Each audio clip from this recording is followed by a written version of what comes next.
We wanted to talk about what we learned Saturday at our community call because we had people share how they would support a new person who had very poor health and wanted to make the shift to whole food plant-based and had no time because they run a daycare and work 12-hour days.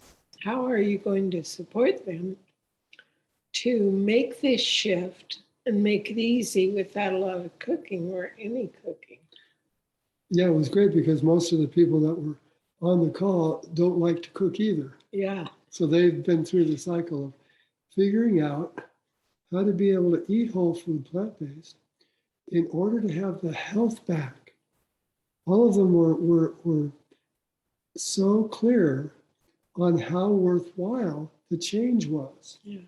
To have to learn how to cook a little differently and do things differently, but to have clarity of mind again, to have energy again, to be able to walk without pain again. Without a cane. Without a cane. It was heartwarming to hear just how valuable this change has been in their lives. Yeah, and even one of our clients said she would love to talk to this person to inspire her how worthwhile it is to make the change.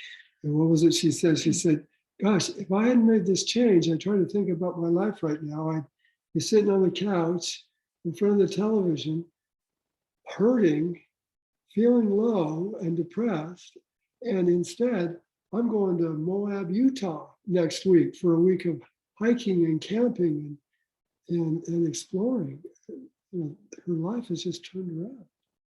Yeah, well, and the good news is you can make the shift to whole food plant-based with almost no cooking.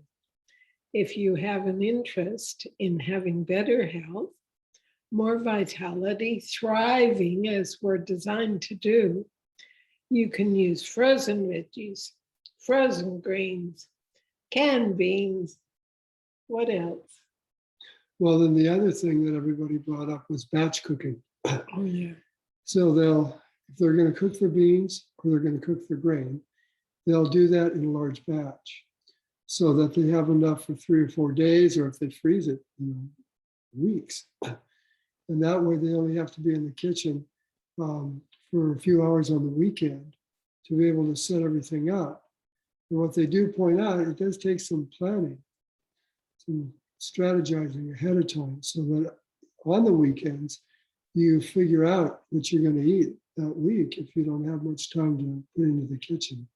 Well, we are so lucky today. We've got packs of spinach, or we've got frozen kale, or we've got baby greens that we can just take out of a plastic tub and throw into the pan to heat up or eat raw as part of our dish.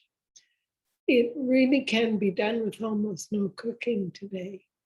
So if you're interested, feeling better, having a life that is just unexpected pleasure again and again, let us know below. And we'll show you how you can make the shift without cooking, if you prefer that way of going. Thanks for joining us. See you next week.